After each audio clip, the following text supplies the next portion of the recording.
एक लड़का और एक मर्द के बीच सिर्फ उम्र का फर्क नहीं होता, मानसिकता, जिम्मेदारी और आत्मनियंत्रण का फर्क होता है।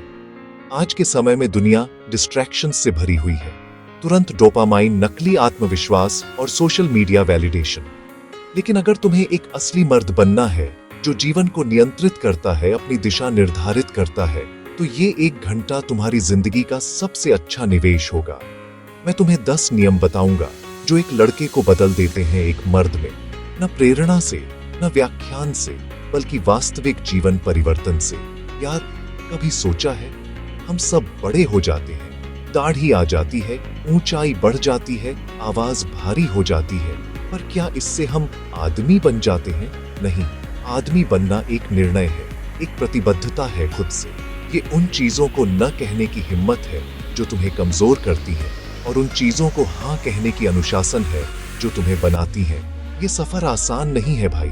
इसमें कंफर्ट जोन छोड़ना पड़ता है, दोस्तों से अलग रास्ते पर चलना पड़ता है और अकेलेपन को साथी बनाना पड़ता है।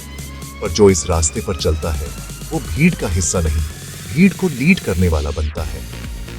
इस वीडियो में मैं तुम्हें कोई झूठी तसल्ली नहीं दूंगा। मैं ये नहीं कहूंगा कि सब ठीक हो जाएगा। मैं तुम्हें वो आईना दिखाऊंगा जो शायद तुम देखने से डरते हो। मैं तुम्हें वो 10 कदम बताऊंगा जो एक लड़के को उसके अंदर छुपे हुए मर्द से मिलवाते हैं। ये नियम सिर्फ सुनने के लिए नहीं है, ये जीने के लिए है। हर एक नियम एक चुनौती है, हर एक नियम एक अपग्रेड है। अगर तुम तैयार हो अपने आप को चुनौती देने के लिए, अपने पोटेंशियल को सच में अनलॉक करने के लिए, तो अगले 60 मिनट सारी दुनिया को भूल जाओ, डिस्ट्रैक्शंस को साइड करो और मेरे साथ इस ट्रांसफॉर्मेशन जर्नी पर चलो। चलो शुरू करते हैं।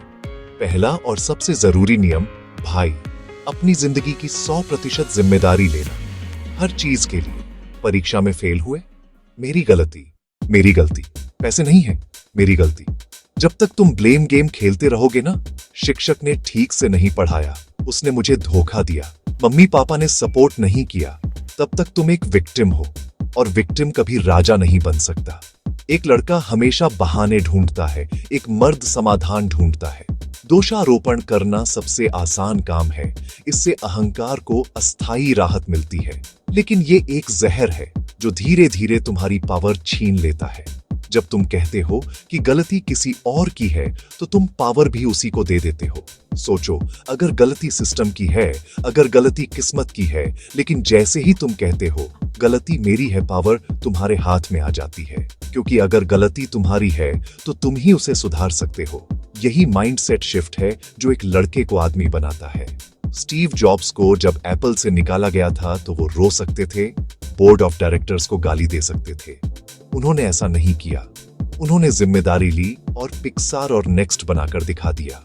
वो इतने सक्सेसफुल हुए कि एप्पल को उन्हें वापस लाना पड़ा। यही पावर है ओनरशिप की। एक लड़का समस्या देखकर रोता है, एक मर्द समस्या को अपॉर्चुनिटी समझता है। हर फेलियर, हर सेटबैक एक लेसन है, पर वो लेसन तभी सीखोगे जब तुम एक्सेप्ट करोगे कि तुमने कुछ गलत किया। आज से, अभी से एक मंत्र बना लो। जिंदगी में कुछ भी गलत हो, सबसे पहले खुद को बोलो, ये मेरी गलती है। इसका मतलब ये नहीं कि तुम खुद को कोसने लगो। इसका मतलब है कि तुम कंट्रोल वापस ले रहे हो। तुम अब ड्राइवर सीट पर हो। विक्टिम मेंटेलिटी से बाहर निकलो। शिकायत करना बंद करो। चाहे सिचुएशन कितनी भी खराब क्यों ना हो, तुम्हारे पास हमेशा एक चॉइस होती है, प्रतिक्रिया करने की या प्रतिक्रिया देने की। तो एक्शन स्टेप क्या है? सरल है पर आसान नहीं। अगली बार जब भी कुछ गलत हो, छोटा या बड़ा, आईने में देखकर बोलो, ये मेरी गलती है और मैं इसे ठीक करूंगा। इसे प्रैक्टिस करो।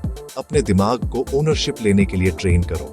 अपनी फाइनेंसेस की ओनरशिप लो, अपनी हेल्थ की ओनरशिप लो, अपने रिलेशनशिप्स की ओनरशिप लो।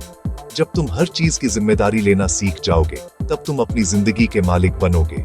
याद रखना, तुम्हारी जिंदगी तुम्हारी कहानी है। पेन किसी और के हाथ में मत दो, खुद लिखो। अध्याय 2। एक लड़का अपने इमोशंस से कंट्रोल होता है, एक आदमी अपने इमोशंस को कंट्रोल करता है। ये सुनने में छोटा सा डिफरेंस लगता है, पर इसमें जमीन आसमान का फर्क है। गुस्सा, डर, ईर्ष्या, निराशा, ये सब नेचुरल है, हर किसी को फील होता है। पर तुम इन पे रिएक्ट कैसे करते हो, वो डिफाइन करता है कि तुम बॉय हो या मैन। एक छोटी सी बात पर भड़क जाना, सोशल मीडिया पर बेकार की बहस में पड़ जाना, रिजेक्शन से टूट जाना, ये सब इमोशनल इमेच्योरिटी की निशानी है। ये दिखाता है कि तुम्हारा रिमोट कंट्रोल किसी और के हाथ में है। कोई भी आकर कोई भी बटन दबा सकता है और तुम्हें नचा सकता है। वास्तविक पावर शोर मचाने में नहीं, शांत रहने में है। मोहम्मद अली ने कहा था, जिस इंसान में कल्पना शक्ति नहीं है उसके पास पंख नहीं है। पूरा लेख। अली ट्रेनिंग केंद्रित उनका कंट्रोल सिर्फ उनके पंचेस पर नहीं, उनके माइंड पर भी था। रिंग के अंदर, रिंग के बाहर लोग उन्हें प्रोवोक करते थे, उन्हें नीचा दिखाने की कोशिश करते थे, पर वो हमेशा काल्म और कंपोज्ड रहते थे। वो जानते थे कि अगर उन्होंने अपना इमोशनल बैलेंस खो दिया तो वो मैच हार जाएंगे। तुम्हारी जिंदगी भी एक बॉक्सिंग मैच की तरह है। लोग तुम्हें प्रोवोक करेंगे, सिचुएशंस तुम्हें टेस्ट करेंगी। अगर तुम इमोशन में बह गए तो तुम हार जाओगे। Beat into next section. सोचो, जब तुम्हें गुस्सा आता है तब तुम सबसे स्टूपिड डिसीजंस लेते हो। जब तुम डरते हो तब तुम अपॉर्चुनिटीज मिस कर देते हो। जब तुम जेलस होते हो तब तुम अपनी एनर्जी बर्बाद करते हो।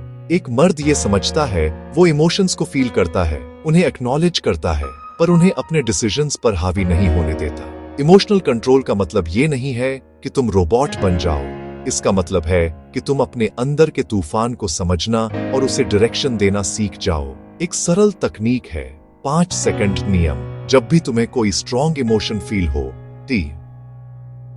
रिएक्ट करने से पहले 5 सेकंड रुको। सिर्फ 5 सेकंड।